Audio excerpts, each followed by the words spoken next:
ಪ್ರಶ್ನೆ ಸರ್ ಇದೆಯಾ? ಹೇಗೆ ಅನ್ನಿಸ್ತು ಸರ್ ಸಿನಿಮಾ ಹೊಸ ನಿರ್ದೇಶಕರು ಚೊಚ್ಚಲ ಸಿನಿಮಾ ಹೇಗೆ ಅನ್ನಿಸ್ತು? ಯಾಕಂದ್ರೆ ನಾವು ನಿಮ್ಮ ಸಿನಿಮಾ ನೋಡ್ಕೊಂಡು ಬೆಳೆದವರು. ಸೊ ಹೇಗೆ ಅನ್ನಿಸ್ತು ಸರ್? ನನಗೆ ಸಿನಿಮಾ ಇಷ್ಟ ಆಯಿತು.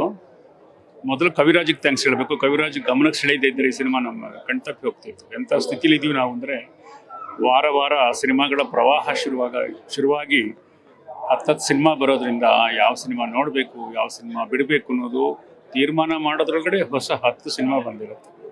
ಪುಣ್ಯಾತ್ಮ ನನಗೆ ಮೆಸೇಜ್ ಮಾಡಿ ಇವತ್ತು ಬರಬೇಕು ಅಂತ ಹೇಳಿದ್ರು. I am so happy and very thankful to Kaviraj. ಅನಂತರ ಟೀಮ್ ಬಗ್ಗೆ ಹೇಳೋದಾದರೆ, ನನಗೆ ತುಂಬ ಇದು ಒಂದೇ ಮಾತು ಅಂದರೆ, ಸಹಜ ಸರಳ ಘಟನೆಗಳ ಸರಮಾಲೆ. ಯಾವುದೇ ಪ್ರೇಕ್ಷೆ ಎಕ್ಸಾಗರೇಷನ್ನು ಅದನ್ನೆಲ್ಲ ಬಿಟ್ಟು ಬದುಕಿಗೆ ತುಂಬ ಹತ್ತಿರವಾಗಿ ಅದರ ಹೃದಯಕ್ಕೆ ತಟ್ಟ ಹಾಗೆ ಮಾಡಿದ್ದಾರೆ ಸುತನ್ ಗೌಡ. ಆ ಟೀಮ್ಗೆ ನಾನು ಅಭಿನಂದಿಸಬೇಕು. ಮತ್ತು ನಮ್ಮೆಲ್ಲರ ಬಾಲ್ಯಕ್ಕೆ ಫಿಲ್ಮ್ ಕನೆಕ್ಟ್ ಆಗುತ್ತೆ. ನಾವೆಲ್ಲ ಬಹುತೇಕ ಇದನ್ನು ಅನುಭವಿಸಿದ್ದೀವಿ. ಆ ದೃಷ್ಟಿಯಿಂದ ನನಗೆ ಭಾಳ ಇಷ್ಟವಾಯಿತು. ಸರ್ ಇವಾಗ ಇತ್ತೀಚೆಗೆ ಬರ್ತಿರೋ ಸಿನಿಮಾಗಳು ಸ್ವಲ್ಪ ಮಾಸ್ ಸಸ್ಪೆನ್ಸ್ ಸಿನಿಮಾಗಳು ಜಾಸ್ತಿ ನೋಡ್ತಾ ಇದೀವಿ. ಇದು 2ನೇ ವಾರಕ್ಕೆ ಕಾಲಿಟ್ಟಿದೆ. ಕೆಲವೊಂದ್ ಕಡೆ ಕನ್ನಡ ಜನ ಕಂಟೆಂಟ್ ನ ಇಷ್ಟಪಡ್ತಾ ಇದ್ದಾರೆ, ಕಂಟೆಂಟ್ ಓರಿಯೆಂಟ್ಗೆ ವಾಲ್ತಾ ಇದ್ದಾರೆ ಅಂತ ಅನ್ನಿಸ್ತಾ ಇದೆ ಸರ್ ಈ ಸಿನಿಮಾ. ಕಂಟೆಂಟ್ನ ಇಷ್ಟಪಡ್ತಿದ್ದಾರೆ ಅಂತ ಹೇಳೋದಕ್ಕೆ ಆಗ್ತಾ ಇಲ್ಲ, ಇಷ್ಟಪಡಬೇಕು ಅಂತ ಹೇಳ್ತೀನಿ. ನೋಡಿ, ಈ ಸಿನಿಮಾಕ್ಕೆ ಇನ್ನೂ ಒಳ್ಳೆಯ ಪ್ರತಿಕ್ರಿಯೆ ಬೇಕಾಗಿತ್ತು. ಈಗ ನಾವೆಲ್ಲ ನೋಡಿದ್ದೀವಿ, ಒಂದಷ್ಟು ಬರಿತೀವಿ ಸಾಮಾಜಿಕ ಜಾಲತಾಣಗಳಲ್ಲಿ.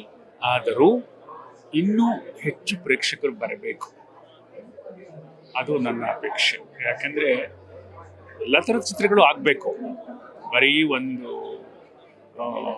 ಔಟ್ ಆ್ಯಂಡ್ ಔಟ್ ಕಮರ್ಷಿಯಲ್ ಸಿನಿಮಾಗಳೇ ಇರಬೇಕು, ಇನ್ಯಾವುದೂ ಇರಬಾರ್ದು ಅಂತ ಯೋಚಿಸಬಾರ್ದು. ಅಥವಾ ಬರೀ ಇಂಥ ಸಿನಿಮಾಗಳಿಂದಲೇ ಉದ್ಯಮ ನಡೆಯುತ್ತೆ ಅಂತ ಹೇಳೋಕ್ಕಾಗಲ್ಲ. ಎಲ್ಲ ಥರದ, ಎಲ್ಲ ವರ್ಗದ, ಎಲ್ಲ ಥರದ ಪರಿಭಾಷೆ ಇರೋ ಸಿನಿಮಾಗಳು ಉಳಿಯಬೇಕು.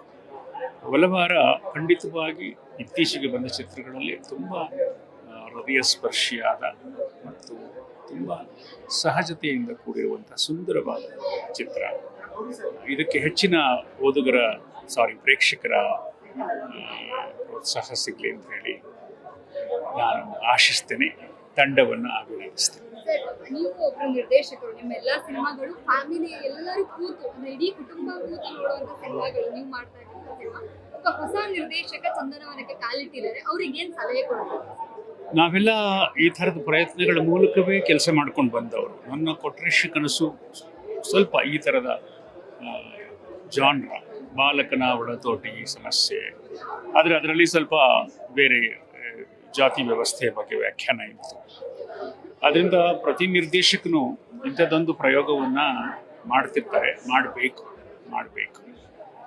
ನನಗೆ ಈ ಕ್ಷಣ ಕನಸೋದು, ಈ ಚಿತ್ರ ಕಮರ್ಷಿಯಲಿ ಚೆನ್ನಾಗಿ ಆಗಬೇಕು. ಕಮರ್ಷಿಯಲಿ ಅಂದರೆ ಅವ್ರಿಗೆ ಹಾಕಿದ ಹಣ ಬಂದು ಚಿತ್ರಮಂದಿರಕ್ಕೆ ಜನ ಬಂದು ನೋಡಬೇಕು. ಆಗ ಅವ್ರ ಪ್ರಯತ್ನಕ್ಕೆ ಫಲ ಸಿಗುತ್ತೆ ಮತ್ತು ಅಂಥ ಪ್ರಯತ್ನಗಳು ಹೆಚ್ಚಿಗೆ ಆಗುತ್ತೆ. ಅದನ್ನು ನಾನು ಅಪೇಕ್ಷಿಸ್ತೀನಿ. So I want to do what I can do for this film. ಇದ್ರ ಬಗ್ಗೆ ಏನು ಒಳ್ಳೆಯ ಮಾತುಗಳನ್ನು ಹರಡ್ಲಿಕ್ಕೆ ಸಾಧ್ಯ ಅದನ್ನು ನಾನು ಮಾಡ್ತೀನಿ.